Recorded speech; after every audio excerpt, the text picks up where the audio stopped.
এই তোরা ভেড়াগুলোর খাবার দে, আমি আইতেছি।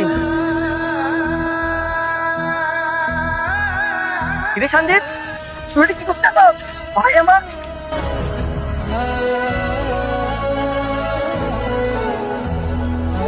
আমি আমার বাগের জায়গা বেচতেছি। জায়গা বেচতেছস? কিন্তু কি কারণে? কি জন্য জায়গা বেচতেছি এটা কি তোমারে নতুন করে কইতে হইব?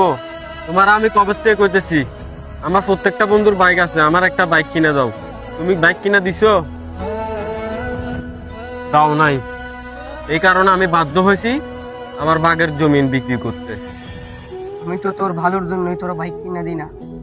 দেখ ভাই, বুঝার চেষ্টা কর, তোর ভাগের জমিনটা বিক্রি করিস না। আপনার ভাইয়ের জমি আপনার ভাই বিক্রি করতেছে, আপনি বাধা দিতেছেন কেন? আপনাদের তো জায়গার অভাব নাই, 1 ঘন্টা জায়গা বিক্রি করলে কি হবে? আপনি আদারে কথা কইেন না, আমরা দুই ভাইয়ের মাঝখানে ঢুকে প্যাঁচ লাগাইন না। আপনি আপনার কাজ করেন, আপনি এক সাইড যান।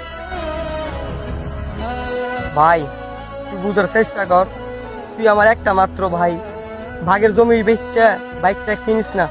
আমি তোর ভালো চাই রে ভাই। তুই আমার কখনো ভালো চাস নাই, তুই একটা নিমাত্রা শয়তান। এমনি তো তুই ফকিন্নির মতো থাকলে আমার আড়ালে আড়ালে ব্যাংক ব্যালেন্স করে রাখি দিছস। তুই আমার এই কথাটা কইতে পারলি ভাই? তুই যদি এখন এখান থেকে না যাস আমি আরো খারাপ খারাপ কথা বলবো।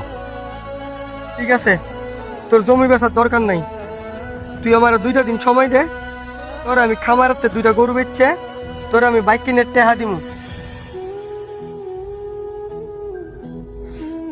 তুই এটা আমার আগে বললে তো হইতো, আমি আর আমিন ডাকতাম না। ঠিক আছে, আমি তোর 2 দিন সময় দিলাম, 2 দিনের মধ্যে আমার টাকা দিবি, নাহলে আমি জমিন বেচতে বাধ্য হব। ঠিক আছে ভাই।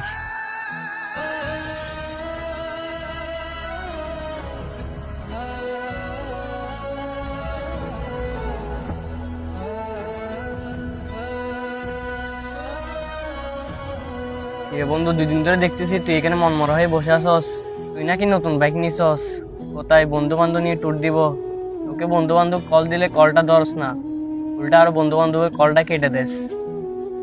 ধর বেটা সত্য, এমনি তো মন মেজাজ ভালো না, কিছু ভালো লাগতেছে না।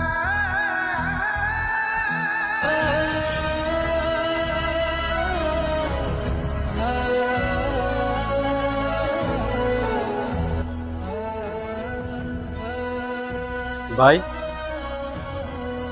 বাইকটা কেনার পর থেকে তুমি আমার সাথে ভালো করে কথা বলতেছো না, আমার সাথে বসে একসাথে খাও না, কেমন জানি আমারে ইগনোর করতেছো। ভাই, তুমি আমার সাথে রাগ করে থাকিও না, প্রয়োজনে তুমি আমার বাইকটা বিক্রি করে দাও, তবুও তুমি আমার সাথে কথা বলো।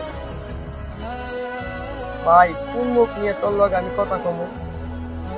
তুই তো অবুঝ, আমি তো বুঝের। আমি যাই না বুঝা আমার কলিজার টুকরা বাইডারে একটা মৃত্যুর টিকিট কিনে দিছি। আমার বাপ নাই, মা নাই, তুই তো আমার সব। আমার বউ যদি তোর লগে হিংসামি করে, সেই কারণে আমি বিয়েটা বন্ধ করি নাই। আর আমি হেই বাইডারে একটা বাইক কিনে দিছি, যে বাইক চলাইলে মানে বাঁচা মরার গ্যারান্টি থাকে না। ভাই আমি তোর লগে হিংসামি করি না, তুই দরকার হইলে আমার সব জমি তোর নামে লেখা দাও, তবু আমি বড় ভাই হইয়া ছোট ভাইয়ের লাশ আমি কাঁধে নিতে পারতাম না। ভাই, আমি আমার ভুলটা বুঝতে পারছি, তুমি আমার মাফ করে দাও। তো তুই কান্না করস কেন? ছোটরা ভুল করবো, এটাও তো স্বাভাবিক। আয় বুকে আয় ভাই, আয় আমার বুকে। প্রতিটি বড় ভাই যদি এরকম হতো তাহলে আর সম্পর্কের মধ্যে ফাটল ধরতো না।